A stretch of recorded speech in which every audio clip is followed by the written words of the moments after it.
Ampuliriza nkulamusiza kunyo yanajo sinzo okuliriza mandu so kinana mwenda akatonyeza biri CBS FM Radio Buganda Radio Sabasajja Kabaka eyabavubuka abo mulimbo mutebi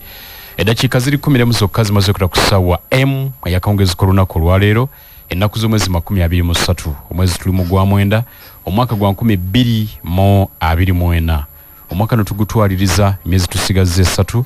tugumaleko nze Kalule Lameka kulamusako programu kirizo bagana mumanyire ensonga ez'enjawulo ezigenda maaso mu nsi n'otambula n'okumanya bingi bikoza amawulire ono mu ggwanga ate ne bweru waalyo bingi bikoleddeyo amawulire wano mu ggwanga kalumagaddwa nga minisitule y'ebyentambula bwe yategeeza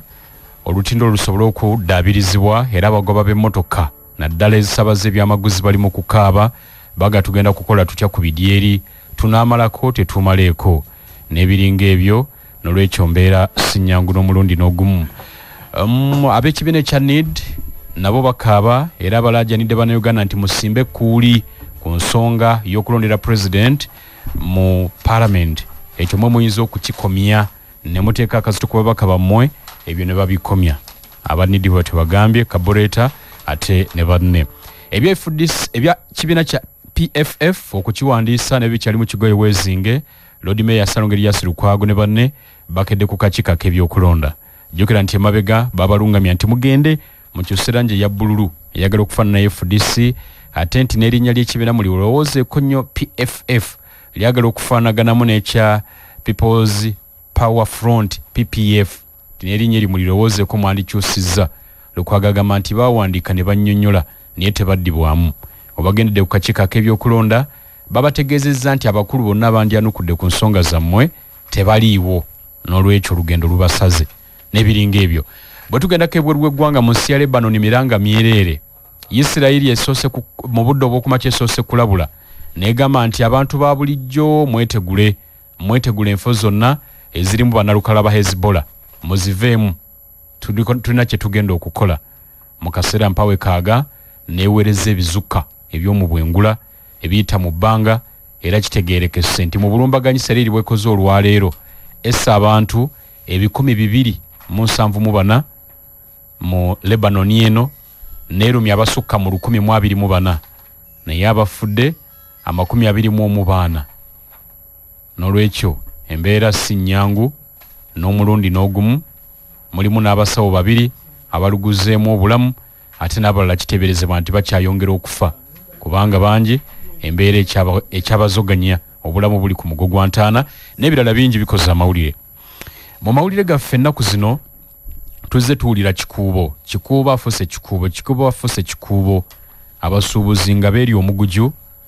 olw'embeera kikuubo gy'alimu tujjukira mu biseera biri ebya Haji Katimbo embeera yali nzikakkamu nga tannaba kufa ne bwe yafa bingi bizze bibaawo emabegako twakuwako wano mu mawulire gaffe omumyuka wakulira kitongole kya KCCA inginiya Sali ng'akutegeeza nti minisita wa Kampala Jatiminsa Kabanda yamutegeeza alonda akakiiko ak'ekiseera akagira kakwatirira ekikuubo n'ebiringa ebyo bingi bibaddewo era ne kalondebwa ate emivuyo ne gyeyongera n'okusika omuguwa basuubuzi balajana nti magye gawambye akatale n'ebiringa ebyo nina abasuubuzi ba mirundi ebiri benjagala abakulembeze b'abasuubuzi era n'abakulembeze mu kikuubo eyo asooka nina Haji Sulaiman Matovu n'omukulembeze mu kasiita ate musuubuzi mu kikuubo kizimbe ki Mariam Nambuzi namusa kwatuliriza abatuuliriza ku CBS mbalamusizaako nnyo mu linnya lya Mukama Katonda nembeebaza emirimu emirungi gye mukedde okukola n'akakuba akatonye leero abakyali mu jjaamu nga muva ku mirimu nammwe mbaagaliza okutuuka obulungi awaka ate mmwe abafunye ebibasoomooza wano nawali nammwe mbaagaliza obuwanguzi ate mmwe abafiiriddwa abantu bammwe nsaba Omukama Katonda abantu bammwe abalamuze ekisa kulisaayo abantu bonna abaabadde nga tuwerekeddeko mukwano gwaffe Master embalala eyo Kabaale ababadde mu kwanjula bonna n'ababadde mu lumbe lwa Gisima ebutambala eyo era aba business ab'omu kikubo bonna Gisima yali atunda minzaani awo yatufaako naye olumbe lwe lwayabiziddwa eggulo n'olwekyo mbakulisaayo nnyo nenkulisayo mwenna abawerekerako jjajjaffe omulangira Dr. Kasimu Nakibinge ebusiya ku Mawuledi nga tujjukira amazaalibwa ga Nabbi waffe Muhammad sallallahu alayhi wasallam. Okay. Nina Mwami Bashir Muwonge Bashir ono ye chairman LC1 owa Kikuubo era abatula ne bavamu ensonga zetulaba tulamuseko chairman Sembere Muzindalo. Basebo ne banjabo bannayuganda batuwuliriza mbalamusizza nnyo bebaza emirimu gye musobodde okutuusaako engalo. Saasira nnyo mwenna baganda bange abafunye emitawaana muli okufiirwa okulwala n'ensonga endala ate era nensanyukirako mwenna abafunye ebirungi. Okay. Mpozi okusookera ddala nsooka okwebaza mukama wange n'okukulisaayo abantu bange abagenze okutuziikirako wano ekitovu olunaku lwa jjo nga Saalo ng'afiiriddwa omwana we Mwami Nnyonyi Ntono Vincent nti bannange mukulikireeyo ddala bannakikuubo mwebali nnyo mwebalire ddala omwoyo gw'obumu ogwo. Okay. Ampuliriza nga tusimbula ensonga zino jagadde nsooke nkujjukirize ddala nti ffenna tukosebwa akafuba n'akawuka akaleeta mukenenya kino tekiriiko obusobozi bw'olina naye abantu abalinako obulemu basanga emiziziko mu kukeberwa n'okujjanjabibwa ate n'okufiibwako olw'obuzibu bw'omubiri okwisibwamu amaaso n'obuzibu bw'okubeera mu bantu n'ebyenfuna abantu 5 ku buli 100 ku abo abalina obulemu be basobola okufuna obujjanjabi bulijjo. Okukeberebwa n'okujjanjabibwa ng'obudde bukyali kitaasa obulamu tokkiriza bulema ku kusigaza mabega. Funa empeereza ku kafuba n'akawuka akaleeta mukenenya okuva mu ddwaliro lyonna erikuli okumpi okumanya ebisinga okubiri ekitongole ky'ebyobulamu ku nooti 8 nooti 1066 nooti 8 nooti 1066. Obubaka buno bukutuusibwako ekitongole ky'ebyobulamu n'obuwagizi okuva mu ADIFA Uganda ne Stop TB Partnership.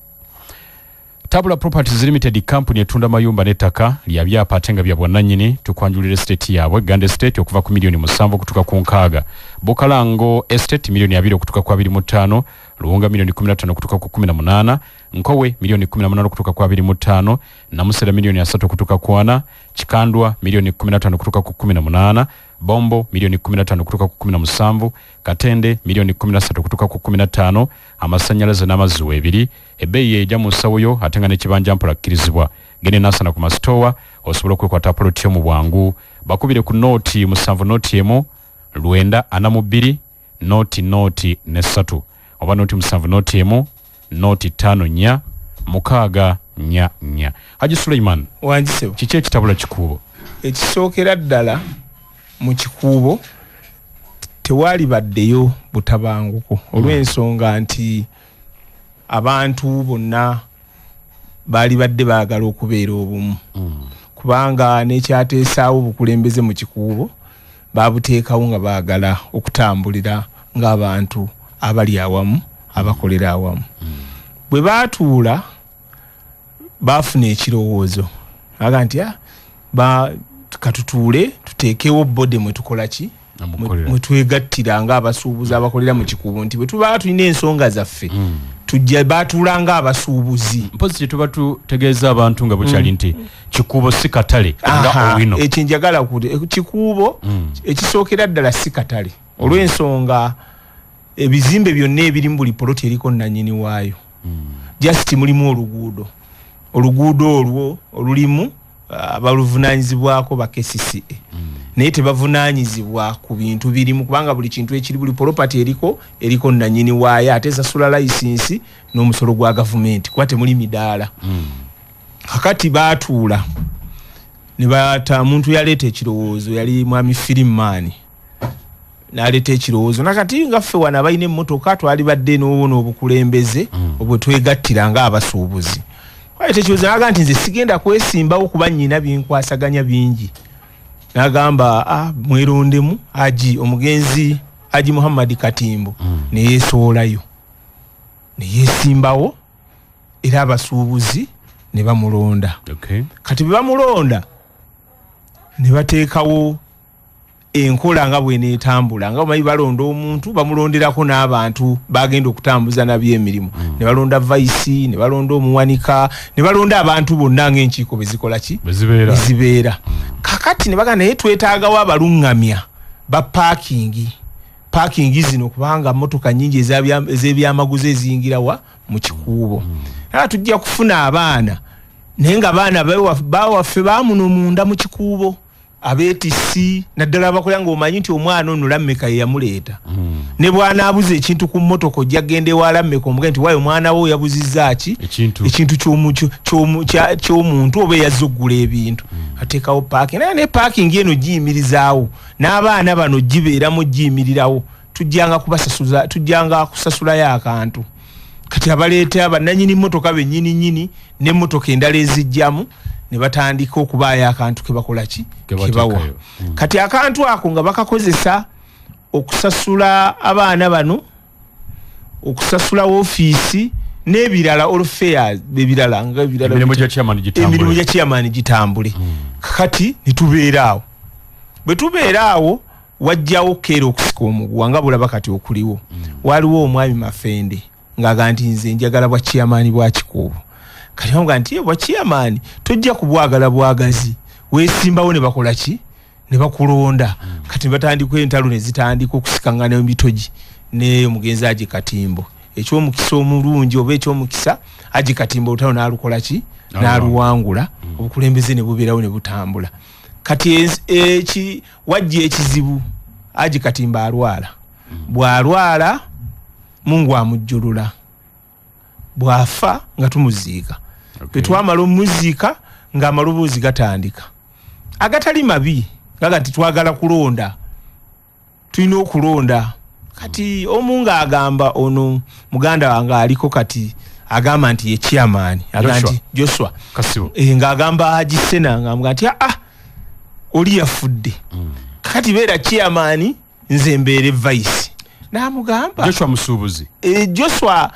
yali asuubula kubanga ne kati ennaku zino simanyi bulungi wakolera, omanyi saagala nnyo kwogera bya bulimba, nze simanyi wakola ki wakolera. Kati atya nga Haji amuga nti sinze nga b'obukulembeze obukulembeze basuubuzi be bakola ki be babugaba kubanga nange bannonda buki bulonzi. Bwe kiba kyekyo tuteekewo okukola ki okulonda gwe banaayagala gwe banaakola ki gwe banaawa. Entalo nga zitandika nga gatujja kunzanyisa nze mulina okunva obwa vice nga batandika byasooka mu ŋŋambo tutandika mpola mpola paka lwe byalinnyo enkandaggo. Tuba tuli awo nga buli omu ng'atambula gy'atambulidde ng'ebya Uganda bw'obimanyi. Genda mu ofiisi, genda olaba ono, genda olaba oli. Wasooka nga ajja nga tuzze kulonda nga basimba layini. Waliwo abantu nga basatu ng'aga nti bannonze empiseemu. Kati bwe bagenda obbikola RCC yaliko ng'ajja abiyimiriza ng'aga bintu bino okulonda tekwabadde mu mateeka mbiyimiriza ng'abiyimiriza ng'aga naye mbawadde emyezi emeka? Esatu. Tuteeketeeke okukola ki okulonda abantu balonde ebyo bikole ki biggweewo. Kati emyezi gyali teginnaba nakuggwako ate nga bw'omanyi ofiisi za gavumenti babakyusa n'agenda. Bwe yagenda ne batuwa omulala omwami era omwami ne bamutwalira ensonga zezimu. N'ekyomukisa omulungi oli yali azzeewo, oli yavaawo yali aleseewo lipooti y'ensonga ezo. Kakati ono bwe yajja omupya omwami naye n'azitunulamu naye bazimutwalira n'agaana. Era bwe bajja era nga baga nti waliwo okulonda biki era RCC yajja n'abeera mulambulukufu n'aga nti ebyo si bituufu. Kakati era ng'enkyukakyuka zibawo mu Kampala nga baleeta Nsubuga RCC kati omupya nga bamutwalira ensonga Shafiki bamutwalira ensonga aga nti nze ni mu Kampala nakajja ndi mupya. Ensonga zino zeetaaga okukwata n'obwegendeza kuba fayiro nagikoze eki nagisanzeewo liba teriri busa nga n'ebbaluwa ejja okuva ewa Deputy Idi Engineer Saliri Mbaazi ng'awandiisa ebbaluwa nga n'eyintali mu komiti agitaddewo. Kati bw'agisaawo abasuubuzi nga bagaana edda tekisoboka. Kesisi si yetulondera abakulembeze olw'ensonga kano si katale. Ate tesobola tulondera bakulembeze tekisoboka. Entalo nga zitandika kwata siba lwana kakati ono nga zinyinyitira bezinyinyitira naffe abamu kuffe baatusiba. nabasiba abalala babajjayo basiba bajjayo kati ng'ensonga zitabuka bwe zitabukanga buli omu yeebuuza tugenda kukola tutya balaba feesi mpya enkya olaba ono luli n'olaba omulala luli n'olaba ono wamma abantu batandika okukola ki okutya okweyuza bigambo niba bingi ono ayogera bino oli ayogera biri kati abanaga nedda katuddeyo mu bakulu batukole ki batutawulule bwe bibanga biremye kuffe katubizeeyo ate eri abakulu bakole ki babitawulule kati abakulu nga batambula nga bagende wa minisita wa Kampala kati minisita wa Kampala kye yanenya Luyimbazi kyali kituufu kubanga mwami Luyimbazi nange mmunenya nti okola ebbaluwa enjuyi zombi ali badde akola ki aziyita n'aziwuliriza kuba olaba nti Shafiki RCC wa Kampala bonna yabayita bw'abayita n'alaba nga baganye okukola ki okukkaanya bw'alaba nga baganye okukkaanya kiyakola naga nti mwenna abakaaya n'ababiri mbakoze eki mbawummuzza teri intalimu gwe lwabalonze abeere agicyapa mwenna nga temukola ki mwabadde bakaaya n'ababiri mwenna nga temuliimu era omulala agisena n'agondera ekiragiro kyani kya RCC nadda ebbali n'abeera nga tali mu nsonga za kikuubo business community nga tazikola ki nga taziriimu mwami Luyimbazi alumiriza nti byonna bye yakola yakolera ku biragiro bya minisita wa Kampala Hajati Minsa kakati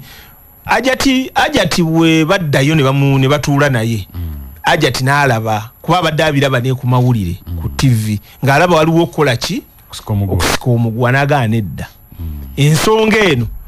katusooke tugijjewo tujjajjiza tulonde buki bulonzi kwe kukwata ekkalaamu n'awandiika ebbaluwa gye yakoze eki gye wawandiise nga awandiikira mwami Luyimbazi kubanga naluli yali amuwadde orders ze ng'amuga nti kakati ebyo byonna bigire nga bikola ki biyiwe bigire nga bikola ki nga biyimirira paka tunalaba ekiddako katumulimu katuno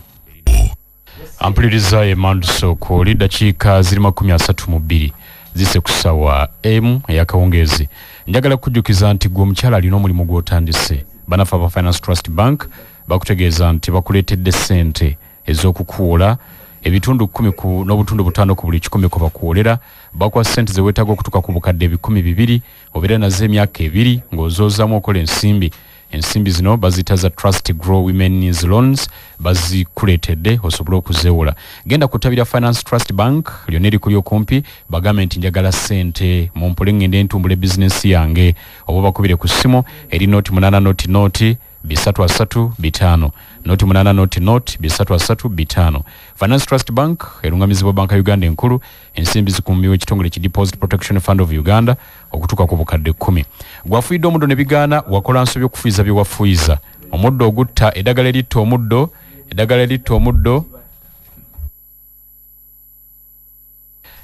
eritta omuddo bamuyita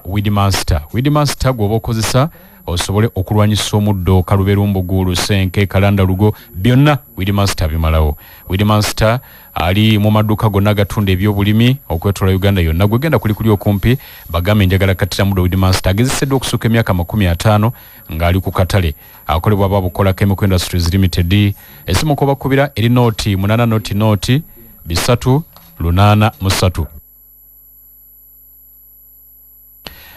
MTN kutegeeza nti baagala oyongere okunyweza oluganda n'abantu bo bakuleetedde bando esobola okukukumira wamu n'abantu bo dakiika 13 ne bakuleetedde ne data GB 15 oziwawanya n'abantu bo 5 alina essimu ya MTN mukwano nyweza oluganda genda bugenzi mu ssimu yo nyega *10 *2 *8 nyega *10 *2 oba okozese my MTN app awo nno osobole okuganyala mu nteekateeka eno bwe tubeera wamu tubeera unstoppable ku MTN enkola n'obukwakkulizo bigobererwa MTN erungamizibwa Uganda Communications Commission. Mwami Muwonge wanjisebo oli ssentebe owero si wano atwala kikuubo mwe mwalonda mwami Kasibo ono sebo mukama wange otukotya mu kulonda kubanga ate ab'ekikuubo bonna tebalonda neyanza sebo sebo mukama wange ab'ekikuubo ffenna twalonda butereevu nnyo era Haji Suleiman walonda Haji Sulaiman ayinza okubanga teyalonda ku olwo naye tekitegeeza nti mu Uganda yonna omuntu omu bw'aba talonze Uganda yonna eba talonze ono yekka yatalonda olw'ensonga ze naye nga ffe bannakikubo twalondera tuli bamativu n'obukulembeze obwo obwalondibwa obwakasibo Joshua. Kaakati ssebo mukama wange ekikuubo ekyo nga bw'okiraba muganda wange byabadde annyonnyola wano byonna bya bulimba. Ekikuubo mu mwaka gwa 2009 njagala ojjukire mukadde wange oluguudo lwali lwa ttaka ne tuddukirirwa President Museveni ne tumusaba tukolera oluguudo. President n'atuyamba n'atuteeramu kattamaka. Bw'atuteeramu kattamaka ne tugamba tukoze tutya ng'abasuubuzi ye kyeyagambye wano nti baatuula basatu babiri ne bateesa bannakikuubo ffenna twatuula Biden twali tukulemberwa omwami yali Kasimu Simbwa chairman ne tugamba nti nedda tuteekewo enkola tulabe oluguudo lwaffe luno tunaalukuuma tutya ebiroolo okubanga tebirutta ne tuteekawo akakiiko ako kaali kakulemberwa omwami omugenzi ali Haji Muhammad Katimbo Mungu gwe yajjulula. Kaakati abaami ne babeerawo naye ng'olwo okuteekawo akakiiko ako twali tukoze kibiina eky'obwegasi ffenna nga bannakikuubo nga tuyina ebigendererwa tugamba ti ekibiina ekikuubo nga tuyina ebizibu bingi naye tetuyina ngeri gye tusolovinga bizibu ng'okwogera ku nsonga ezituluma ng'abasuubuzi b'omu kikuubo okuteekawo eddwaliro ng'eryo kiriniki ng'eyo eyinza okutuyamba singa omuntu aba afunye omutawaana tuyinza okwegulira bbaasi ng'eyo eyinza okututwala mu kuziika oba kasaka ak'okwewola nga tukolagana mu ngeri y'okweyamba ebizibu nga bannakikuubo. Kaakati nga tukoze eki association yaffe y'abasuubuzi. Kaakati bakama baffe bano be twakwasa akakiiko ako ne badduka nga wayise emyaka 3 ne bagiregisteringa ekyali ekibiina ky'obwegasi ne bakiregisteringa ne Fuka Limited Company by shares. Ne beegabira emigabo 7 abantu 14. 7? Yes, shares. Emigabo gye beegabira. Kaakati ne tubaffe nga bannakikuubo abalala nga batusibidde ebweru. Ate ng'ekikuubo ekyo ky'olaba kirimu ebintu bingi ebikivaamu naddala mu byennyingiza. Era tuyina ensonga nnyingi nnyo ze twetaaga okukolako nga bannakikuubo nga ffe bennyini ffe tuzeekwatiddeko. Naye twafuna omutawaana ti bano baganda baffe okuva mu mwaka gwa 2009 baatusibira ebweru, tewali kulonda, tewali accountability, tewali nkiiko. Kakati ne tubulwa engeri nga bannakikuubo gye tufunamu service delivery okulaba nti abasuubuzi baffe batambuza ebyobusuubuzi mu kitundu. Haji n'afa. Haji 223. Haji tuzze tutambula naye nga taddaba kufa. Era waaliwo okwemulugunya. Waaliwo omusajja mwami gwayogeddeko n'omwami gwe bayita mwami Mafende Josa Moyo. Yagenda najja n'aga nti nedda bitambula bubi. Era ne tuvaayo abasuubuzi ne tulaga obunyiikaavu. Ne tugezaako okuddukira mu ofiisi za gavumenti naye tuyina ekizibu ne ofiisi za gavumenti mu Uganda ti embeera y'okutikkula ettaffaali yayonoona pulogulaamu za gavumenti. Ettaffaali ki? Tumanyi lyazimba Masengere. Anti kaakati ery'Amasengere lyo lyaffe lya Nankanye lyazimba wano ewaffe. Naye nkugambye nti waliwo ettaffaali bannaffe ababa mu mawofiisi ga gavumenti lye bakola ki? Ne bava ku miramu emituufu. Kubanga ensonga bakugambye abasuubuzi beekozeemu ekibiina kyabwe ky'abasuubuzi batuuze kikola mirimu gyabwe. Kaakati tukugambye ti ekibiina kyaffe okuva mu mwaka gwa 2009 tetulonda. Twesolozaamu ssente mu mirimu gyaffe. Ssente zigenda ku akawunti. Abantu baregisteringa Limited Company by shares balina ki? Beegabidde emigabo. Sente tezitugasizza tugamba nti tuteekewo okulonda bano abakulu tetujja kubasobola. Ofiisi ng'evaayo ng'egamba nti nze abo sikola ki? Tetubamanyi. Abo benjagala. Owulira? Buyagala naye bizinesi gy'okaayanira yange siiyo. Kakati ekyokubiri. Mwami wange tunadda ebyafaayo bingi nnyo. Naye nga nti kati ebyo byonna bibaddewo. Ne tutuuka olunaku olwaleero. Haji afudde, mwagezezaamu okulonda emirundi egiwera bizze bigaana, kaakati tutuuse ku kulonda Joshua Kasibo. Kaakati omugenzi amala okuvaawo. Kiwandiiko ekyavudde mu KCCA. Omugenzi amala okuvaawo, tutandika okukola enteekateeka y'okulonda. Olwo abasuubuzi batuwandiikidde bampandiikira ebbaluwa. Bwe bampandiikira ebbaluwa nga basaba balonde obukulembeze bwabwe obw'ekibiina kyabwe kiddewo basobole okulabika nti beetuusaako saavisi. Nenkwata ebbaluwa ne ngiwandiikira chairman wa Paris. Chairman wa Paris n'atukkiriza. N'awandiikira Town Clerk. Ne tuwandiikira Meya wa Central. Ne tukwata ebbaluwa eyo ne tugisaavingako ba RCC ne tugitwala ewa executive director bonna ne babeera aweya ne tugenda mu maaso n'enteekateeka ne batuyita ku ggombolola enfunda nnya ne batuwa emisomo ne batugamba naye ekikuubo nga bwe kifaanana abali be bawa emisomo mwabamu oba bannakikuubo baatuyita sayidi zombi twaliyo ne sayidi eyakulemberwa Agisiraaje Sebadduka nga nange gyendi ne mwami Kasibo Joshua ne ttiimu ye nga ffenna gye tuli olukiiko olwo lwakubirizibwa RCC mwami Mbidde by then mabegawe yali mu office yasinindidde kaakati n'atugaa nti mugende mwekolemu cooperative kubanga kino ekibiina kyammwe kye mwakola eky'obwegassi gavumenti tesobola kukola ki kubatuukirira mangu kubateeka mu services ne batugana naye bwe mukola cooperative gavumenti egenda kubanga eyanguyirwa okubayambanga okubawa obuyambi ate cooperative esobola okugatta obubiina bwonna tugenda kukulonda kati ne tugenda mu kulonda kaakati bwe tugenda mu kulonda baganda bange bano bwe baalabanga tebalina buwagizi ku gulawundi okulonda ne bakuddukamu ne bakuzira kaakati ate njagala okujjukiza nti taata bw'ogamba nga kati nga bw'olaba electoral commission ya Uganda etegese okulonda nze neesimbyewo ku ntebe y'ekyalo oba entebe yonna n'omuntu omulala yenna kakati kampeyini ne zigenda mu maaso gwe n'ogaa nti nze sijja kwesimbawo ekyo tekisazaamu kampeyini kubanga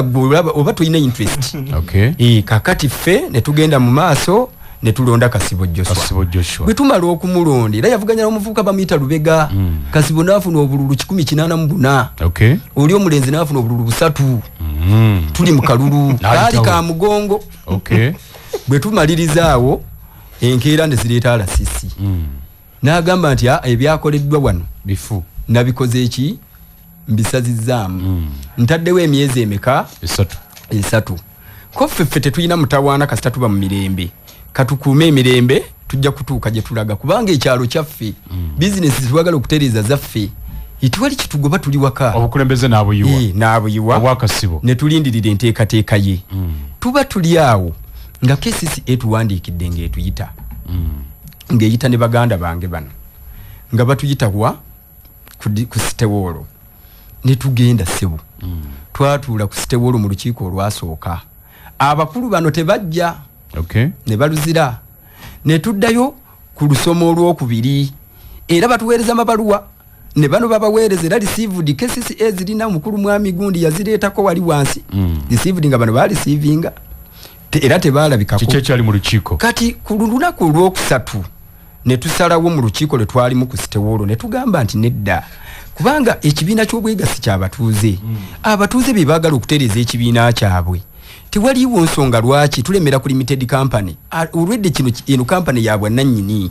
ffe tugende n'abantu abazze abantu bakole ki bafune service delivery ne tuteekateeka ne tulonda interim committee awo we twali mu lukiiko ne tugikwasa ki KCCA kaakati bwe tumaliriza tuzze tutambula KCCA bwe wayita ekiseera netuwandiikira ebbaluwa entalibu yene ya Kasibo Joshua gye mwateekayo yes ng'etwanjulira olukiiko lwa Kasibo Joshua ffenna nga bannakikuubo business community era twabalisiivinga ne batandika okukola emirimu gyabwe era olwaleero bannakikuubo bano baganda bange abakugamba nti ekikuubo kirimu omutawaana be baagala okutabangula ekikuubo naye ekikuubo kirungi nnyo abantu kati beeyagala okukamala era n'ofuna essimu eva mu kikuubo oyinza okwewuunya abantu kubanga kaakati olwaleero ekikuubo abantu parking emmotoka tekyamalawo ddakiika ziwera ssatu luli emmotoka yajjanga ekirole ne kipaakinga ku dduuka ly'omuntu olunaku ne luziba naye ng'edduuka libasiibye baggadde ekizimbe kisasula property tax edduuka lisasula license income tax kasasiro masanyalaze kaakati gwe n'omuggala n'osolooza emitwalo 5 wanaawa sente ezo ne ziba nga ate zigenda mu nsawo yo teziyina we ziraga kale katono nnyo katukomewo kakati ekintu kya bulabe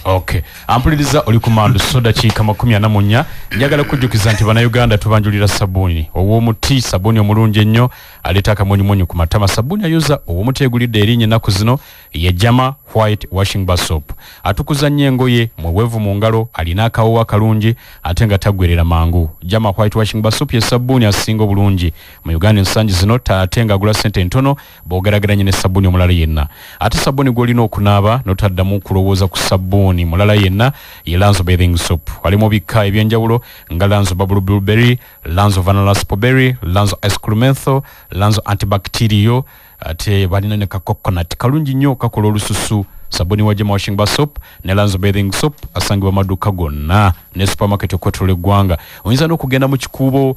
Haji Jali ensonga settings edda bulungi n'osuubulira ddala eyo ne naawe genda ku dduka erikuli okumpi bagambe njagala sabbuuni ayoza oyo bamuyita jama white washing bar soap obagenda nti njagala sabbuuni anaaba olina kubasaba Lanzo bathing soap ogenda kulaba obulamu bwe bwanguwa. Sabuni mulungi nnyo. Nkujjukiza ne Ryan Eyakago bakugu mu kutikka emigugu okuva e China ne Turkey era ne Dubai.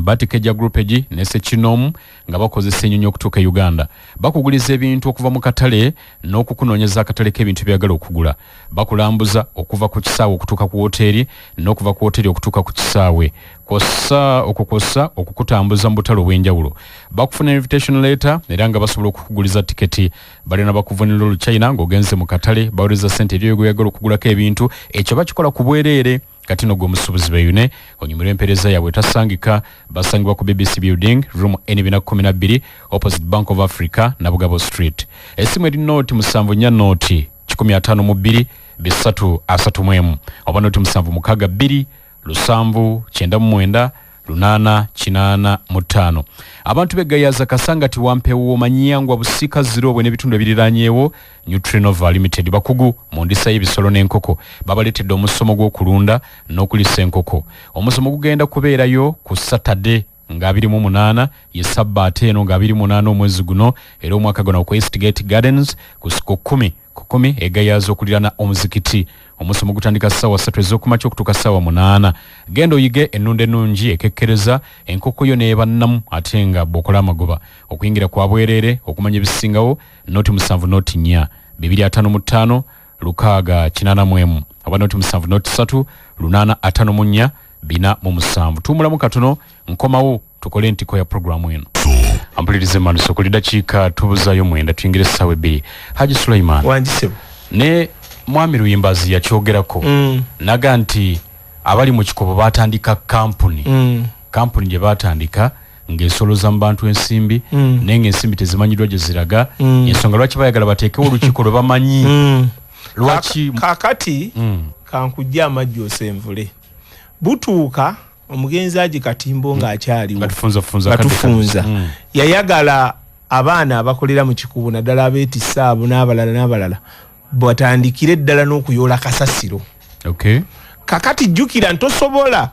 kuyoola kasasiro bakola kimulimo gwonna nga toguddeewo ki kampuni kyekyagguzawo kampuni eyo be bagiggulawo basolozayo emyezi 6 abantu ne bakola ki ne beekyanga ate nga nennabugaberwana okukola ki KCC yennyini yali ebakkiriza nebasazaamu omulimu neguddizaani nabugabo ekyo ekya kampuni nekikola ki nekizikira. KCC nabugabo buli dduuka erisolozaako sente z'akasasiro nga yo KCC nabugabo kubanga eri ekola kulwa KCC yagiwa ttenda okitegedde. Kati ekyo kyakola ki kyavaawo. Sako sente za Sako nazo kanzinnyonnyole zasooka ne zibaawo olwasooka nga n'omugenzi akyaliwo Haji Katimbo abantu be beewola sente ne bazitwala tebaazizza. Haji yakwata sente ze nga ye olwakuba yali musajja mugagga nazzaawo sente nasasula bw'amala okusasula n'agamba ebya Sako wano mbikoze eki mbiweze olw'ensonga bigenda kundeetera obuzibu n'agaana nedda tetujja gaana basuubuzi kutandikawo Sako zaabwe era wenjogerera kati mu kikuubo waliwo Sako eziwera kumpi n'20 Zambogo Sako buli omu alina waakola ki waweza buli omu alina waagenda waliwo n'abalina Sako eziwola abasuubuzi ki sente. Kino ekibiina ne kisigala nga kyabasuubuzi okukola okubeera obumu n'okubaako emirimu gye tukola nga bulungi bwansi emirimu egiva embuga egya Ssaabasajja Kabaka n'ebintu ebya n'emirimu gya gavumenti nti singa URA bayagala okujja mu kikuubo okusomesa abasuubuzi weeyitira. Ate sente ze musoloza ku motoka. Sente ezisolezebwa ndowooza olunaku zirinza okuba zivaamu emitwalo oluusi 3 oluusi 25 naye sente ezo anti wuliriza sente ezo bazigaba bwe bati woofiisi bagisasulira renti waayo abakozi abapaakinga kuba sente ezo baziteekawo nga siza salira okitegeera wabula bateekawo okugezaako okutereeza ebyentambula mu kikuubo nti abaana bano abanaatereezanga ebyentambula basobole okukola ki bafuneyo akantu okusobola okusasula naye nga sizaabuwaze nti bw'oba toziwadde oba okitegeera tewali wamma babajjako siringi 20,000 mu mmeka mu 5 okitegeera kakati era bwe bwabaddewo okusika omuguwa nga waliwo bana babadde bazze bagenze ne bakyusa naki ne receipt n'ebisale ne bikola ki ne birinnya naye nga luli ebisale bibadde bikola ki byakutegeera ga nsingi 20,000 mu mmeka mu 5 ate nga waliwo abatasasula ng'abali ku lukiiko abalina emmotoka ennyingi kuba bakolera awo okitegeera ekyateesaawo okugezaako kuuma ebintu by'abantu obutakola ki ne kati wale weeri weebadde era nebireeseewo nti abantu abasinga abantu be balaba mu mataawo ababadde basolooza ennaku zino abamu abantu babayinako ne evidence nga ne footage gyali nti babbi okitegeera ne butambi bakola ki babulina okitegeera wamma kati ne bagamba nedda tetujja kukkiriza bantu betumanyi nti bazzi ba misango kukola ki kutusolooza ne bagamba nedda kyetujja okukola bayina okuyimirizibwa bwe kiba kisoboka ne bayimirizibwa emyezi emeka 3 oba 2 tutegeke okukola ki okulonda lwaki bakwagala kibeerewo mu mateeka walebega nti ate gundi yeyakoze eki yeyantegeeredde kakati olutalo we lukola ki kati nga maliriza katono bwe lujja bannaffe abajja nga balina abantu bamanyi mu gavumenti nga bw'omanyi military ng'esiiba omwo kuba siba kwata ono ontagira ki kati abantu ne babikoowa okitegedde okiwulidde abantu ne bakola ki ne babikola ki ne babikoowa nga amagye gakkirira gambuka era bw'oba osoma bw'oba badde olaba amawulire wane ku BBS babiraga bw'osoma ebbaluwa ya minisita gye yawandiise n'ebitongole ebyokwerinda yabikoze eki yabiwandiikidde nti tekikkirizibwa amagye kuyingira mu kikubo mba civilian kubanga ekyo president yakiri clarifyinga bulungi nanga nti amagye tegajja nga genda mu bantu ba bulijjo n'emmundu ng'ate si bwe bagenda mu si bajaasi mwami Muwonge wangi taata mukama wange akadde kadduka Joshua Kasiba asubula ki kakati sebo Joshua Kasiba asubula mwenge ki omwenge wayini sebo edduka lyakolera ku kizimbe ki akolera ku kizimbe ky'omuyindi erinnya lyakyo linva mu mutwe naye nga abadde mu kikuba emyaka gyonna sibira mwali ekizimbe ssentebe okwakolera erinnya likuva mu mutwe no nga gwe kiyamaani w'ekikubo ze ndi kiyamaani w'ekitundu ssebo w'ekitundu naye nkugambye erinnya ly'ekizimbe kya muyindi gwe bw'ogenda mu ekikubo ne bw'ogenda kati n'obuuza nti edduuka lya Joshua liri wenda bakutwala nti liiryo dduuka namba ki kugambye sikimanyi namba kubanga siryange nzi namba mmanyi ya dduuka yange walonze gw'otamanyi mumanyi ng'omuntu saalonze edduuka nalonze mukulembeze anti nga iriyo yensubi mukama wange tamanyi nawe wakolera amanyiwo namba y'edduuka bwe mba sigimanyi mba simanyi edduukaayo kakati gwe baba simanyi nti okolera wano ku CBS ku radio naye mmanyi lumu namba walimu nga nyingira n'ekizimbo kimanyi Masengeri mmanyi nti Masengeri era kyekugambye nti ekizimbe kya Muyindi kuba kirimu omwo Muyindi aliko omu ku kyalo aliko omu isebo kakati ensonga ekizimbe kya Muyindi bakiyitaani ensonga endala gye njagala okutereeza ekizimbe ebizimbe byonna ebiryawo ensonga endala nga nkyagenda mu maaso obudakiika butono omwami ono n'ayogera mwami Muwonge wangi lwaki muleesa amagye mu kikuubo neyazza ssebo ku nsonga eyo era onkoze bulungi nnyo kakati seba amagye tewali yagaleese mu kikuubo nti bagaleese oba kubaako kyegakwata oba kuwamba babasiba bano propaganda gwe baleeta batidde kuva mu buyinza andover abantu babasiba ababaddewo ani asibyani kubanga gwe njagala okubuulira mukama wange ekikuuba ennaku zino tumaze ennaku 3 namba tetulina masannyalaze tuli mu kizikiza kaakati jjo lwe nagamba nti poliisi yaawo nafu oluusi butuuka ekireebera n'abasirikale bameka 2 neŋŋamba nti kanyongereko mani power nempita bannange bano abewakisekka batera okumpisaako kapaatulo batuweemuko ku bukumbi olw'ekizikiza nga tutya okumenya amasitoba g'abasuubuzi n'amaduuka fose tulite papasi naye tegajja nti gajja kukampinga mu kikuubo kukwata baliwa bano ate bano byowulira nti batya okubakwata bo bennyini baakamala okunzijja mu prison 4 nga bantwalayo nga nkayanidde ensimbi zino ze basolooza nga mbaga nti basolooza mu bukyamu okusolooza ekyalo ensimbi ate ne bataziteeka mu nsawo y'abatuuze ne baziteeka mu nsawo yaabwe ne badduka nazo ne bankwata ne bantwala essentema ne banzijayo ne bantwala ekitalya ne banzijayo ne bantwala eruzira naakavaayo myezi 2 kaakati bo Serukama Mayute bwe bakamakulirye ng'atandika okubuukabuuka waggulu nga ki gajjanzi amagye tegaliiwo nti galina gwe gakwata era abasuubuzi mbakubiriza n'obbakubira omulanga kansooke nkwera eddoboozi lya minisita nga sinakuwa ddoboozi lya minisita minisita alumiriza nti amagye gatadde obunkenke mu kikuubo abantu babakwata minisita takolera mu kikuubo minisita babuulira mu buulire nange bwenva wano sobola okugenda ewa minisita wali era eyo yensobye ennene baminisita n'abakulembeze ba gavumenti gye bakola lwaki tebawuliriza structure za gavumenti eziri ku ground structure zitalimba ero si wano weeri ero si 2 ero si 3 minisita liyala ali waggulu nnyo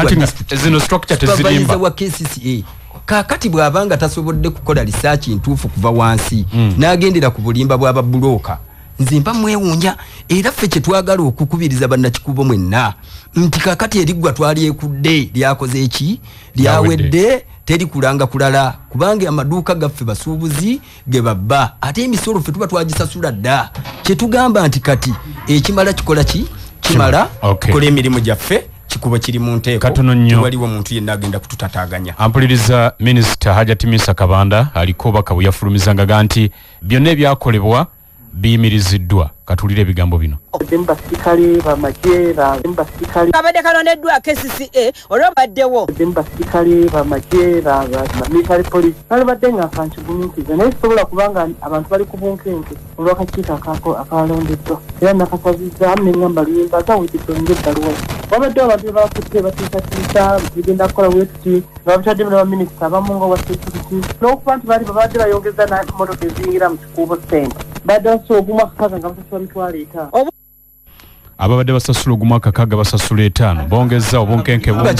minisita obwo bulimba ate ensonga endala mukama wange gye njagala okukubuulira ti obulimba buzibu minisita supervisor minisita supervisor wa KCCA ngamba minisita yimulimba minisita bamulimbye ate naye n'agendera ku bulimba kati eyo nsobi kyenkugambye kubanga gwe sooka omala okukola investigation omanye ekisookera ddala buno obusente bwe twesoloozaamu obusente bwaffe tubujja mu bizinensi yaffe si bizinensi ya muntu mulala yenna mwayongeza kuva gumu kitundu kudda ku 5 bano babadde basasuza emitwalo 5 ssaawa emu gy'omala mu kikuubo bw'omalamu essaawa 10 gy'emitwalo 50 kati kyenkugamba naye ng'ebintu bye tutunda mu kikuubo bye bitundibwa ewa Kisekka teri road toll bye bitundibwa Kafumbe Mukasa Wandegeya nawa kati ffe tusolooza 2,000 oba 10 bulungi bwansi kakati ekyo tulina bw'ogamba nti kati twayongeza wabula minisita kyabatuyamba minisita bamufeze kyabatuyamba atukolere minisita musaba ne sekusaba yenna aleke kutabangula kikuubo yatabangudde anti kakati kasita aleeteyo emboozi minisita agambye nti byonna ebyakoleddwa mwami Luyimbazi yabikoze ku lwa minisita eryamuwadde ebiragiro era ge nti nganze yamuwa ebiragiro kakati muwandikire ebbaluwa mwami Muwonge mwami Luyimbazi awandikiddwa byonna ebyaliwo abisazeemu minisita ayimiriza obukulembeze bw'akasibo okumuwandiikira yawadde kirowoozo bw'ompa ekirowoozo mukama wange nze ngoberera dokimenti si bigambo mukadde wange ebintu emirimu gya gavumenti mirala teyawandiise bw'awandiika ebbaluwa njiyina wano kirowoozo gwe bw'ogamba nti mwami Muwonge mbadde nkusaba bwe kiba kisoboka kiri mbadde nkusaba bandagidde nkusaba bwe kiba kisoboka ebintu ono omugyewo oleeta ono kaakati nsobola okulaba nga tekikola ebigambo byayogedde wano byawukana ne biri mu bbaluwa byage nti nnyimiriza byonna byawukana ne biri mu bbaluwa ebbaluwa njagala ogisome yonna kigambo ku kigambo bwabanga si kirowoozo wano nvaawo nga nsibyewo nja kukwata miliyoni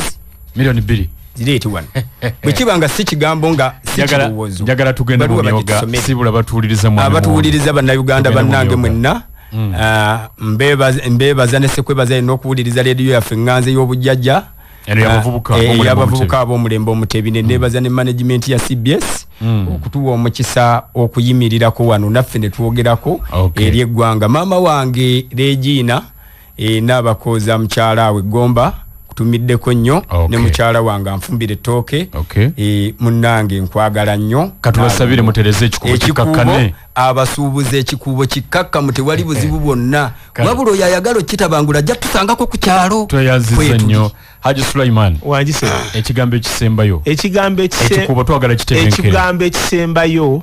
bana bizinensi mwenna ebbaluwa bagifunyeko n'ebitongole ebikuumaddembe bigifunye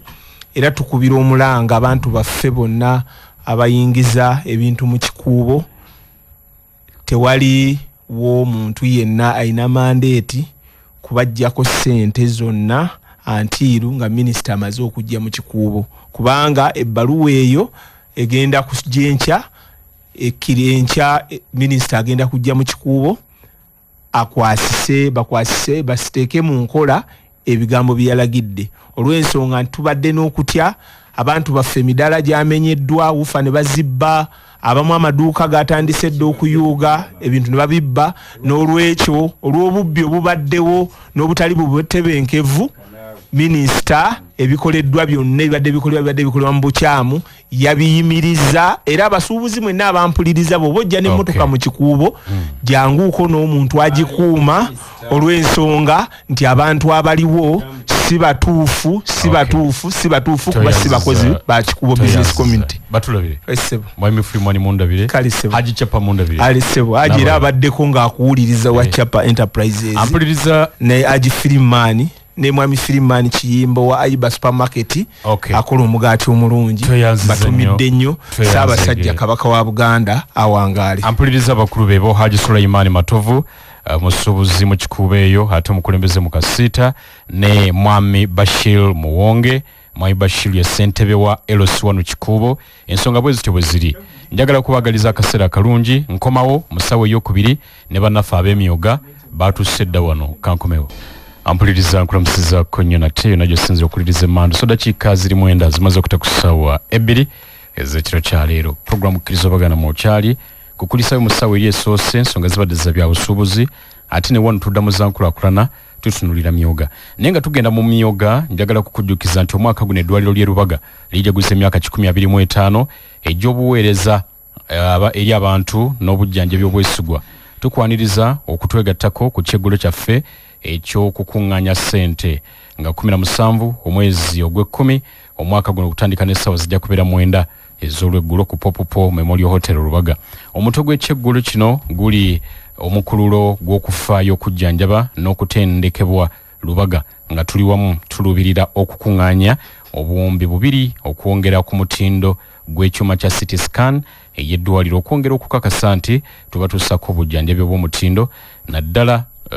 emyaka gyonna negijja mu maaso. Weefunira ekifo leero emmeeza y'abanene ya miliyoni 3 zokka bwe ziti ate omuntu omu wa mitolo 30 ayagala okubuukinga kuba ku nooti 78 emu 35 91 6 oba nooti 7 nooti 5 57 51 30. Beera omu ku mukululo gwaffe ogw'okufaayo twegatteko ku kyeggulo ky'okusonda ssente otuyambe okukola enkyukakyuka ku Rubaga Hospital. Nkujjukiza lumu ne Honest Estates Developers Limited basaba ku estates zaabwe empya omuli Gayaza Kiwenda Phase 5 Mabombwe Phase 6 ne 7 Kachiri Nampunge bakyalina n'ettaka mu estates zaabwe enkadde ku Lwehoyima omuli Nansana Bujuuko Kigoma Namusera Bugembe Namusera Phase 3 Kachiri Mwera Kachiri Magogo Gobero Muguluka Phase 1 and 2 Wakisoka Sengejje Kachiri Simba Mannyo ku Lwentebe balina Nakawuka 0 Phase 4 ne Sissalutaba Expressway. Balina ne Estates Namugongo omuli Namugongo Sonde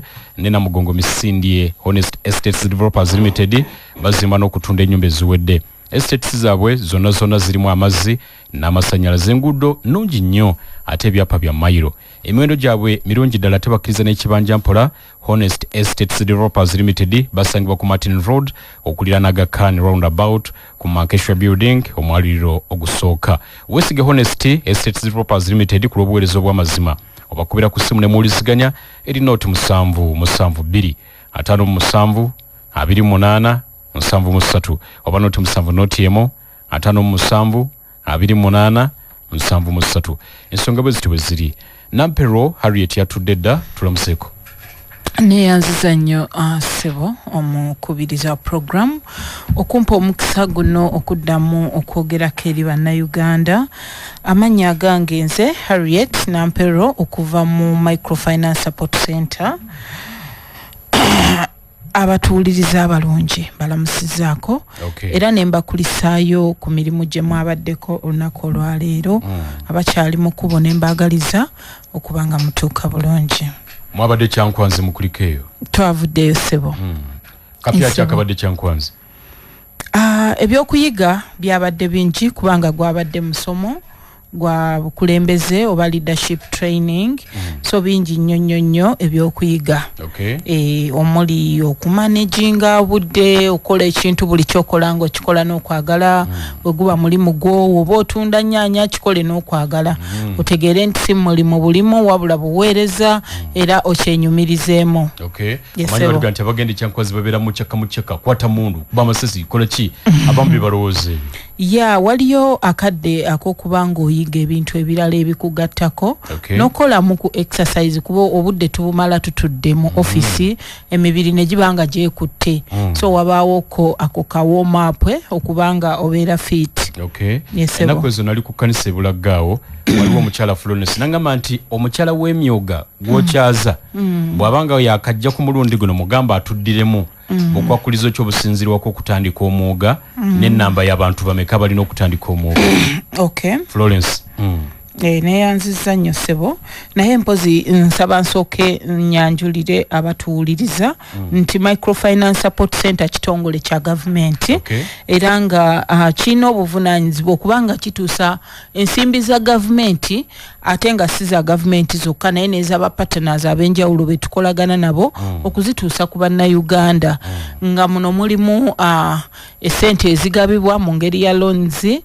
ku magoba aga wansi ddala naye ate ne program ey'emyoga okutuusa grant oba seed capital ow'emyoga program government gyatukwasa okulaba ntugituusa ku bannayuganda era nga mu mirimu gyonna gye tukolagana n'ebibiina eby'obwegassi mwetuyisa nga motoka okutuuka ku muntu wa wansi muno nga mwe muli bye tuyita SACCO oba Saving and Credit Cooperative ne mubeeramu ebibiina bye tuyita VISRA oba Village Saving and Loans Association oba ze tuyita association oba ebibiina eby'obuboksi nga mu mirimu gyonna gye tukola tuyita mu bibiina tetukolagana na muntu sekinnoomu kubanga bannayuganda bangi wabula tuyita mu bibiina eby'obwegassi era nga bino tubitendeka tubyongeramu obukugu mu ngeri y'obukulembeze mu ngeri y'okwataganamu ensimbi mu ngeri ey'okubakubiriza okutereka mu ngeri ey'okutereezaamu ebitabo byabwe era bwe tumala ne tubatuusaako ensimbi ezituweereddwa okuva mu gavumenti okubanga zijja eri omuntu wa wansi okukyusa ku mbeera gy'alimu ng'omwo mwe muli ne puroguramu ey'emyoga. Programu eno programu ya mukulembeze wa ggwanga era ng'ekigendererwa kyayo kyakubanga tulwanyisa ebbula ly'emirimu n'okukyusa ku mbeera z'abantu aba bulijjo. Tugiyita Presidential Initiative on Wealth and Job Creation okuzimba obugagga n'okubanga tutondawo emirimu. Era nga mu ngeri y'emu emyoga gino giri 18 omuli bannaffe abavuga bodaboda kuno kuliko n'abatunda ebyuma ebikola ku piki mulimu abakyala abeekozesa abakola mu mirimu egy'enjawulo balunzi ba nkoko bakola emirimu gyonna omukyala nga yeekozesa oba otunda manda tulina omwogo gw'ababazi tuguyita gwa carpenters tulina sako ez'abasaluuni bannaffe abakola mu byokwewunda oba za abakyala oba za abaami omuli enjala okutunda ebizigo n'ebintu byonna ebikola ku beauty. Ne tubeera n'omwoga ogw'aba taxi operators nga muno mulimu bannaffe abavuga taxi, mulimu ba conductor n'abatunda ebyuma bya taxi wabaayagadde. So nga tulina n'ogw'abannaffe abafumbi b'emmere, oba ofumba chaayi, oba ofumba mmere, oba olina restauranti, oba ofumbira kabalaza, oba ofumbira waka n'obitambuza, kasita obeera nga okwasaganya ebyokulya. Omwoga gw'aba restaurant owners eyo sako namba.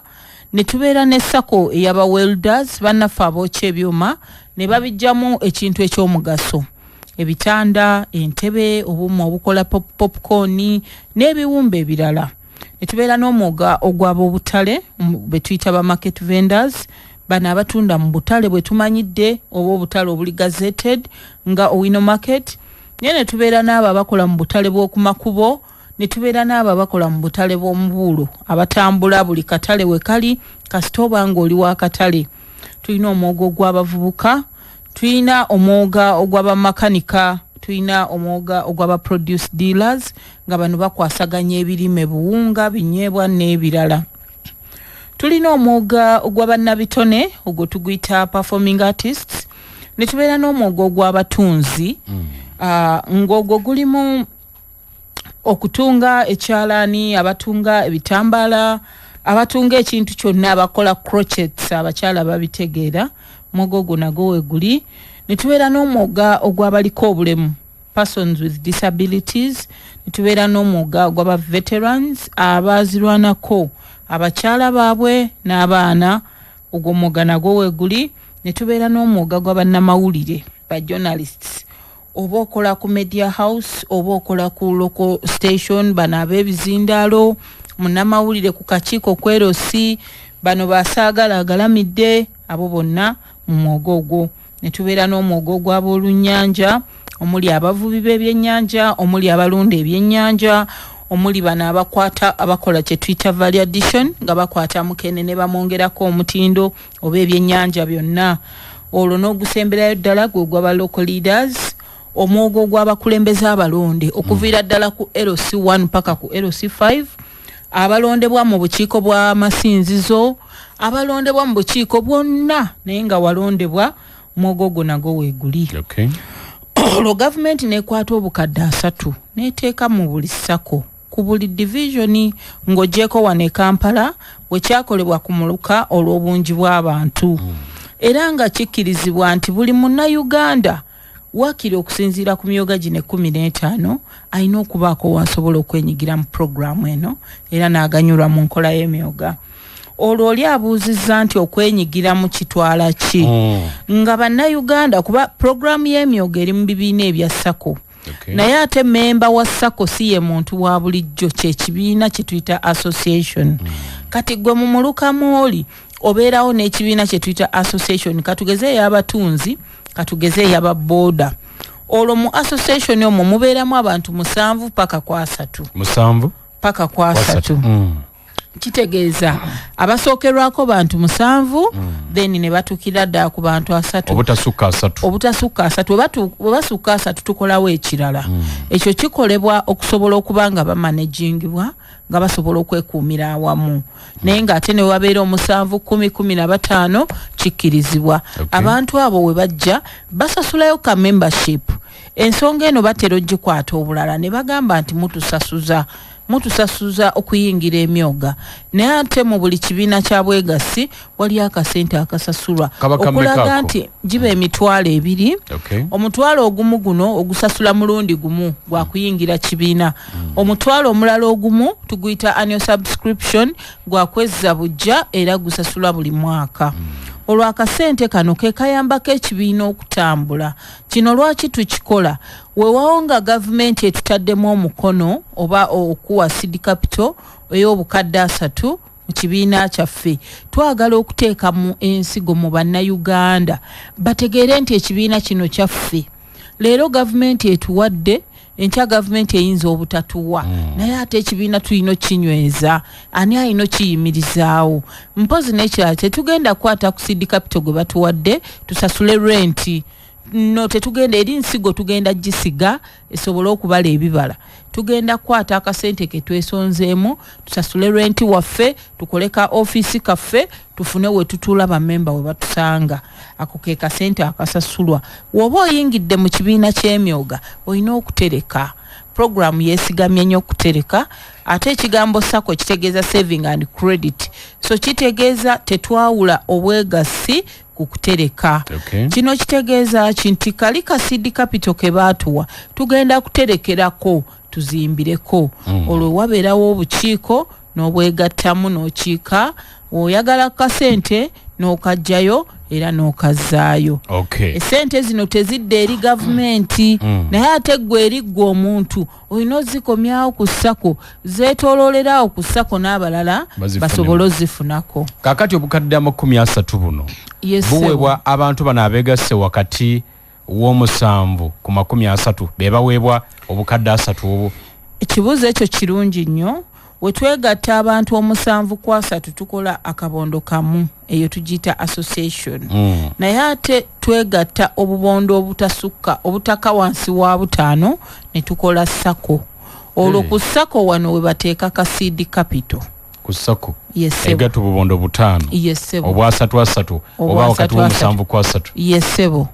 olwo obubondo 5 ne bukola sako ne bukola omwoga sako y'omwoga na guno mwoga naye no association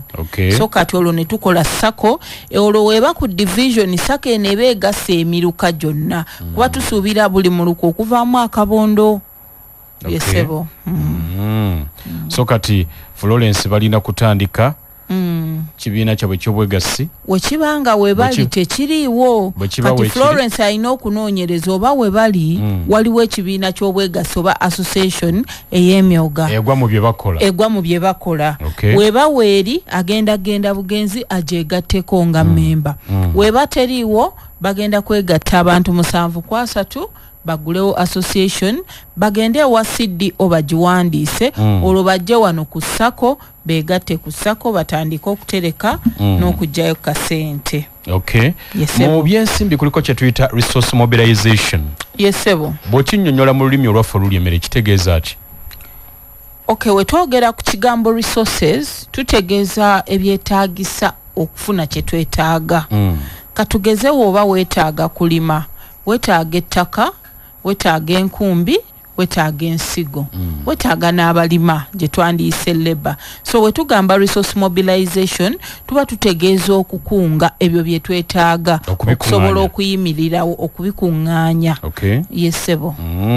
kaakati bwe tugenda mu nsonga za sako resources ze twetaaga ze ziriwa era tuzijjawa kati wetugenda mu sako ekibiina kya sako kitegeeza saving and credit cooperative kitegeeza mulimu obwegassi mulimu okutereka mulimu n'okuwola naye ate mu nkola eya sako ebibiina ebya sako biwandisibwa registry of cooperatives era ng'oyo yabirabirira oba kaŋŋambe nti ya okubimonitoringa okuyita mu commercial officer so birina amateeka ge bitambulirako gye tuyita cooperative act omwonga mwe muli guidelines zonna tebigwawo bugwi buli lwokola ekibiina kya sako olina otambulira mu cooperative act era nga n'ebyemyoga kwe biri kati olwo wetwogera ku resources mu sako tuba tutegeeza ebyo ebintu ebigenda okuyimirizaawo sako olunaku olw'enkya twetaaga ki for example twetaaga sente zino tuzijjeewa sente zaaki sente za kwekulaakulanya katugeze gavumenti etuwadde seed capital obukadde 3 kyekirala kye twetaaga byebyo bwe bityo bye tuyita resource mobilization ampuliriza katumbulemu katono nkomewo ne Harriet ono tukyayogera ebigambo bingi 89.4 ampuliriza Emmanuel Sokoli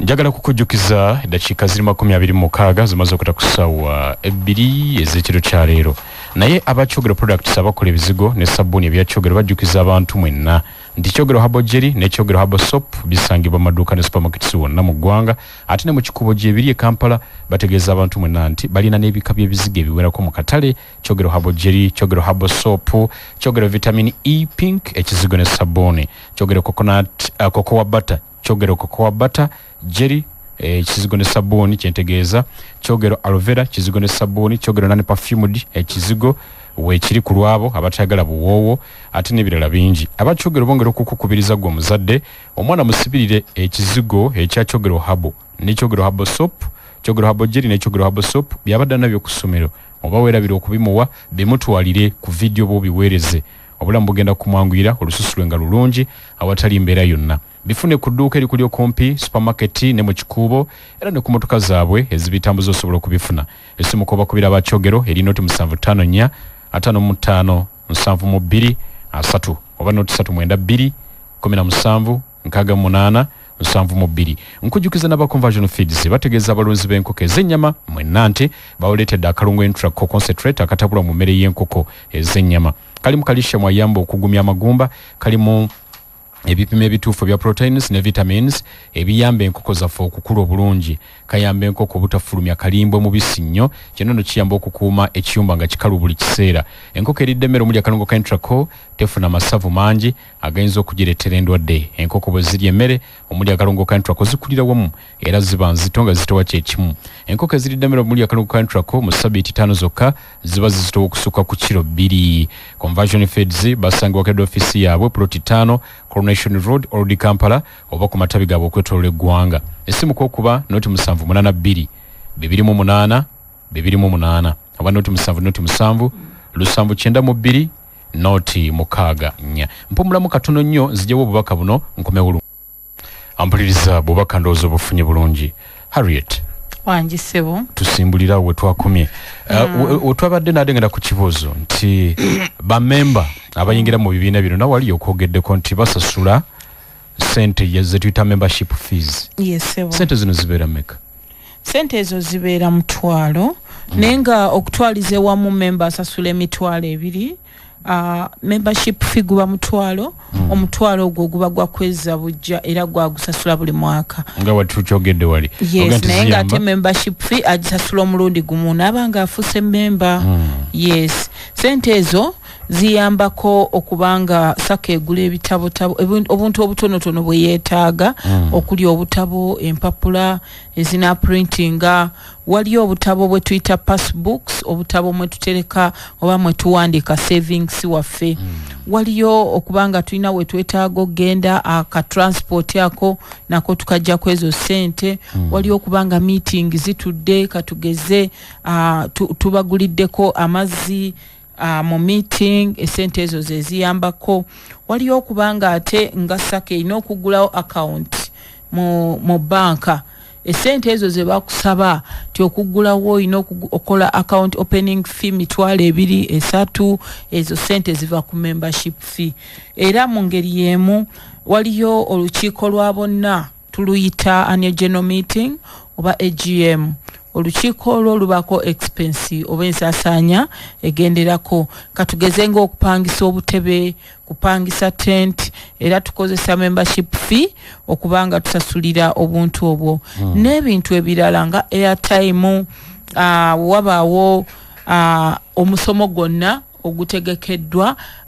saka eyinza osalawo negamba katujjeko ku ka membership fee tusasule omuntu ng'ojjeko ffe kubanga microfinance support center emisomo gya bwerere naye wayinza okubaawo omukugu yenna ayitiddwa eri sako nejjako akasente kwako oba nemuwa transport oba nemugulira amazzi amakulu ga byonna akasente ako kayambako mu expensing ezo olwo tusobole okwewala okubanga tukwata ensigo netujizza mu kugisaasaanya kubanga yo erina kusigibwa abantu abamu emitendera gyanjawulo basobola okususa ku sente ziraga nti ffe tujja kusasulanga emitwalo 5 membership kisobola oba kiri standard nti emyoga girina kubaawo ekyo kyo kiri standard mpozi we tunaaba tuzeeko ku side y'emigabo kati tugigendereko ddala shares kati ku side ya membership fee ziri standard we zibanga ziri omutwalo gumu buli memba zasasula naye ate tulina kye tuyita share capital era ng'ensonga eno eya shares oba ey'emigabo ebadde tennaba kunnyikira bulungi mu bantu ge mazima abantu bakyagaanye ogitegeera obulungi naye nga tugezezaako nnyo okugisomesa mu bibiina ebya sako tugula emigabo naye ng'ani agula emigabo mu SACCO ye association si muntu naye ate tugambye nti omuntu asasula omutwalo gumu ogwa annual subscription buli mwaka so osasula membership eyeyambako okuddusa expenses naye guli omutwalo gw'osasula ogwa annual subscription association yo oba akabondoko kalina olukusa okuzikwata ne kagulako emigabo ku SACCO kati awo wo ku SACCO wosobola okugamba nti nguzeeyo 2 nguzeeyo 1 nga kabondoko kekaguze naye nga kakozeseza ziri sente eza annual subscription ez'okweza obujja bamemba ze bateekayo katugeze association ng'omugabo gwa mitwalo 5 SACCO esobola okuteekawo enkola buli ekikolebwa mu SACCO kya kukkaanya kiva mu kukkaanya ku lukiiko lwa bonna so waliyo kye tuyita policies oba amateeka oba guidelines SACCO esobola okuteekawo amateeka ago negamba nti buli mwezi omupya buli association egulengayo ko omugabo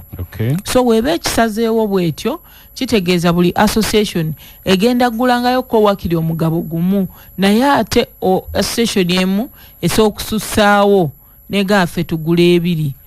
SACCO esobola ate okukkaanya ne basalawo ne bagamba nti buli looni efuluma wabengawo okugula omugabo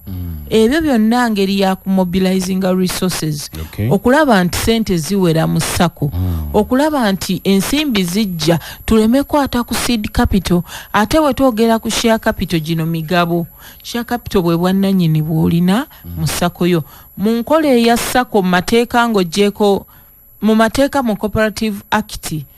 omuntu ataguze migabo tafuuka memba wa SACCO kuba batalinaamu mugabo katugeze nga bw'onoogamba nti nina account mu bank emu oli customer toli shareholder naye buli lw'ogula omugabo ofuuka shareholder ofuuka memba ajjudde ofuna obwannannyini ofuna eddoboozi mu mateeka g'obwegasi omuntu atalina mugabo takkirizibwa kuteesa mu lukiiko lwa EGM takkirizibwa kuba kwaba abasalawo ng'oggyeko abakugu abajja tulungamya nga ba commercial officer microfinance RDC naye omuntu azenga memba nga talina mugabo takkiriza kuyisaamu kiteeso so egyo gy'emigabo omuntu asobola okugula emigabo association kuba tuli mu myoga manyi waliyo side ya SACCO wea omuntu yagula naye kati mu programu y'emyoga association buli lwe tugula emigabo tubanga abasimbye omusingi ate sente z'emigabo oba oguze omugabo tebaguddiza association weba etuuse okuva mu SACCO tesaba migabo egyo yes erinda bulinzi gondi ka percentage kayo amagoba ganakolebwa omugabo buli mugabo guzaala so amagoba ago gokka ge gasalibwawo ate SACCO erina okuddamu etuule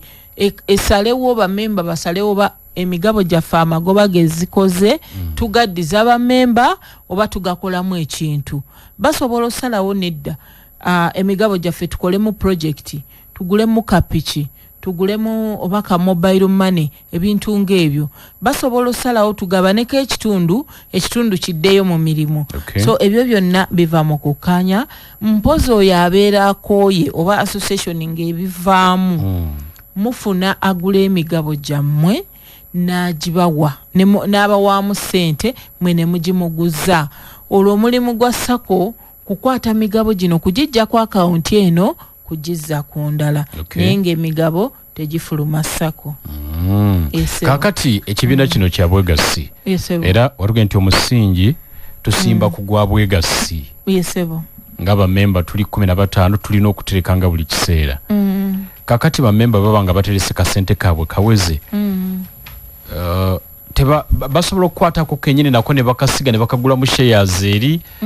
kiba kitya memba nga y'omu talina bumwaganyo gonna gwayitamu nti abeere ne shares ezize mu programu y'emyoga memba tabeera na migabo mu SACCO kubanga memba ali eri ku association ku kabondo ku level ya kabondo eri ku muluka so tabeera na migabo mu SACCO ekyo si bwe kiri naye ate association ye yebeera n'emigabo kati memba oyo abeera ku egyo emigabo egiri mu association era buli association regula ejja mu lukiiko neyanjulira bammemba kuba be balina kiyisa tugende ku sako yaffe tuguleyo omugabo so akadde we katuuka balina okuwembalirira twagenda mu sako ne tugulayo emigabo 5 gy'emitwalo gyaffe 25 yesebo bwe tudda ku grants ze zino ng'obukadde 30 government zeteekayo size grants yesebo grants ze sente ziweebwa nga tisiza kuzaayo kati we tutunuulira resource mobilization mu sako oba amakubo agayingiza oba engeri sako gyesobola okuwezaamu ensimbi tutunuulira amakubo ag'omunda ne tutunuulira n'amakubo ag'ewabweru so bino bye tubadde twogerako mpozi ne kyesoogeddeeko kyakutereka saving we twogera ku membership oba sente ezosasula ng'oyingira ne twogera ku annual subscription oba ensimbi ezisasulwa buli mwaka ez'okwezza obujja ne twogera ku migabo oba share capital twogera ne ku saving oba esente eziterekebwa memba naye nga zimuddizibwa ezo ng'omumemba ataddeyo leero eggulo waazaagala sako erina okuba nga ezimuwa mpozi ng'oggyeko ekyo ne twogera ne ku projects sako esobola okuteekawo ekintu ekireeta ensimbi waliyo sako gyemmanyi ejjinja abaafuna tenda mu butale kubanga basoloza ku bannabutale bannaabwe so akakasente konna eyo yonna resource mobilization ago gonna makubo gakwaniriza nsimbi kuyingiramu sako olwo sente zino we ziba ziyingidde mu sako ze tuyita amakubo ag'omunda nga sente ziviiridde ddala mu bammemba okuba nga ziyingira n'okuggumiza sako naye ate we tuba tumazeyo ago amakubo g'omunda mangi kuba waliyo ne sako weeba ekuze bayinza okugamba buli application form tugitunda $1,000 ne wesanga nga akakasente kayingira bayinza okugamba tulina buno obutabo bu passbook buli katabo tukatunda 2,000 memba akakowe kaggwako ng'ogula akalala asaka endala eyinza okugamba tukubise t-shirt zaffe tuzitunde ago gonna makubo ga kuyingiza nsimbi ne loans bazigabirako amagoba so akagoba nako we kayingira eryo nalyo liba kkubo nga sente ziyingira naye we tuba tumazeeyo amakubo ago agayingiza sente nga gamunda nga gava mu bammemba ba sako olwo ne tutunuulira ku makubo ag'ewabweru omumwe muli grants kati nga seed capital eyaweebwa sako esente ezivudde wabweru nga zizza eri sako ezo zijja mu ngeri za mirundi 2 zisobola okujja nga zaakuzaayo for example nga sako yeewoze loan ate zisobola okujja nga sizaakuzaayo nga wolaba programu y'emyoga bukadde 3 bwaweebwa eri sako si bwakuzaayo mu gavumenti lwakuba wetwogera bwe tutyo buli eyeewola sente tazza kubanga yaba agamba ffe baatugamba sente sizaakuzaayo baatuwa buwi naye nga ekyo si bwe kiri sente teziddayo mu gavumenti kuba tetujja kulimba ggwanga sente zino seed capital eri sako naye ate twagala kula sako yaffe waneekule gwe yeewoze komyawo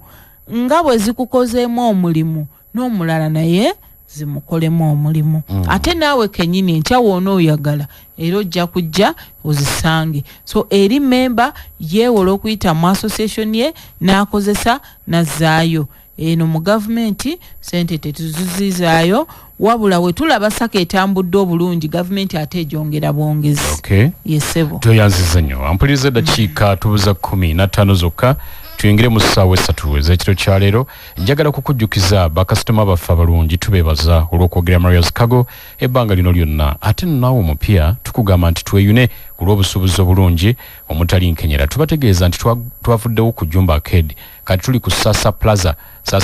level 5 room WB era awo mu kikuubo we tuli Marias Kago teweerabira Sasa Plaza level 5 room WB kubera Maria direct ku simu ye China eri plus 8 6 13 92 21 noti 4 87 bakugulira ebintu ne babikutusaka wooli bakono ne China ku kisaawe ne bakulambuza Marias Kago wo bamutambuza okumala ennaku 16 okuva e China okutuuka e Mombasa ate okuva e Mombasa okutuuka e Kampala ennaku zibeera 3 zokka esimu kokuba eri noti musayo e Uganda eri noti 759 82 nkaaga 72 noti 759 82 nkaaga 72. Tuve mu by'okwekubagiza tambuza ebyamaguzi byo ne Maria's Cargo. Nkikakasa nti wali owulidde ku kigambo insurance nayo kimanyi bulungi. Omanyi emigaso gya Insurance Training College ekutegeeza nti osobola okufuna obukugu mu kisaawe kya insurance nga weewandiisa mu masomo gano wammanga. Certificate in Insurance, Professional Certificate of Proficiency, COP.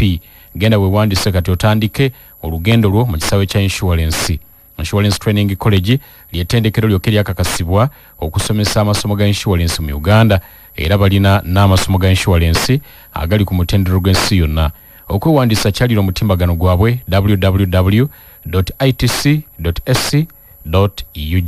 www.itc.sc.ug oba weereza admission ku weereza email yaabwe ku admissions@itc.sc.ug admissions@itc.sc.ug oba bakubire ku simu eri noti 417 333 noti 417 333 Insurance Training College bakulembeza bukugu katukome ampulirize Manduso koli dakika tusigaza 11 ensonga tuli mu kuziwumba ne Nampero Harriet yono tuli ku nsonga za myoga ndoza buli omujjo oli mukulirizo olina byogaseeko agali awamu ge galumenyema bwe mukwatira wamu ensonga musobola okugigusa ate mu ngeri y'omugundu naye Nampero tugambye nti emyoga ebibiina 5 byegatta wamu ne bikola sako sako government jewa obukadde 30 muline nebuuza nti kati sakanti ziri 5 buli obukadde 30 manya buli ebibiina ekitegeeza buli kibiina kibaako n'omutima gwa bukadde 6 totwala za munno ekibuuzo ekyo ngenda kiddamu naye nkusaba nzikize maleyo layini gye mbaddeko mpozi tubadde twogedde ku kya grant ku ssente eziva wabweru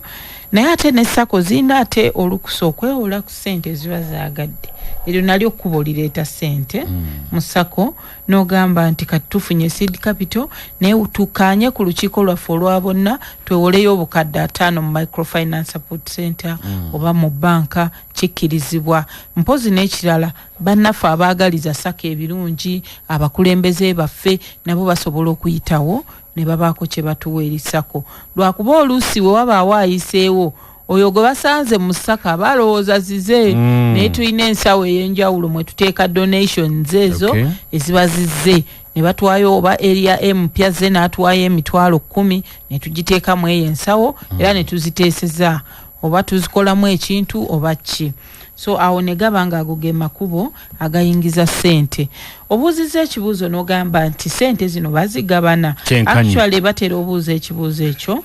abalala batera okulowooza nti ssente zino ntono nnyo ku muwendo gw'abantu kubanga tuba tukitunuulidde nti abantu balinga 10 eno tulina obukadde 3 kitekyandisobose naye ate ssente zino seed capital sizakutemaatema nsigo ate obwetaavu bwaffe tebufaanagana saawa zino goyinza ogenda mu banka nga weewola kakadde nga nze njagala emitwalo 2 so buli omu aweebwa okusinziira ku busobozi bwe ate jjukira eno looni alina okugizaayo so akakiiko kano sakebeera n'akakiiko ketuyita loans committee akakuba tooki mu buli asabye ne katunuulira obusobozi bw'omuntu oyo ne katunuulira engeri gy'atambuddemu n'ekibiina kuba twagala zidde abadde yeewola atya waba abadde mukadde yeewola nga bwakomyawo ne katunuulira amabanja amalala omuntu oyo g'aba alina katugeze sako yababooda omuntu ono tumumanyi mu kitundu rikodi ye eri etya bwe yeewola asasula waba alina piki ng'emuwa omutwalo gumu kitundu olunaku ng'asasulako mukama we n'aliisa n'abaana n'akola ki tusobola omuwa obukadde 10 kitegeeza tekijja kusoboka so akakiiko ako olwaffe wetuleetera emisomo ne tubabangulamuko olwo ne baba nga bawola naye nga buli omu atwala okusinziira ku busobozi n'obwetaavu wotwala ne bakutemera zozza buli mwezi ono waleeta n'oli n'aleeta jjukira waliyo abatereka n'abagula emigabo olwo nga bawa n'omulala bwekityo bwe kiri ate obungi bw'abantu mu bibiina by'obwegassi ekibiina gye kikoma amaanyi kuba we tugamba nti buli memba aleete ennusu 1,000 kitegeeza ow'abantu 10 agenda kufuna sente mmeka? Mitwalo 10. Kati ow'abantu 5 aba afuna sente mmeka? Kitegeeza obwegassi bulimu awo, obungi bw'abantu bulimu ekirungi ekyo. Ate ne sente buli omu lwakuba ffe tukikwata bubi tugenda mu ssako kujjayo sente. Naye ate obwegassi ssako tekitegeeza kujjayo kokka. Kuliko saving, kuliko credit. Waliyo abajja mu ssako nga yazze kutereka nga tayagala nakwewola, n'agamba nyingidde ssako we naamala otundanga nnyanya zange akasente kange nkateeka wano, olw'omukaaga we naaba njagala okusuubula nga nkajjayo angenda nga nsuubula. So bwe kityo bwe kiri ssebo. Kitegeeza n'okwewola omuntu tagenda sekinoomu kibiina kye kirina okumwewolera mu ssako. Memba alina akabondo mwava. Akabondo kano katudde katugeze ku muluka. Abantu bano be bamumanyi, katugeze ku stage ya boda kale. Omemba ono avudde ku stage ya boda agenda teekamu okusaba kwe eri obukulembeze bwa stage eyo. Olwo obukulembeze bwa stage bumunonere sente ku ssako. Lwaki watuuka akaseera k'okubanja sente zino obukulembeze ku ssako si bwe bugenda okugenda ku muntu oyo okumubanja sente, wabula banne babeera nabo kweyo stage. Bwe kityo bwe kitambula ssebo. Ekigambo ekisembayo ng'osiibula abatuwuliriza? Ekigambo ekisembayo nga nsiibula abatuwuliriza, esente essako ez'emyogo ezaafuna obukadde 3 nga muzikutte bulungi, nga mukyalina obwetaavu, mujje muno ne application forms ku office za Microfinance Support Center, musabe esente ezo basobole obbongera seed capital omulala mukole.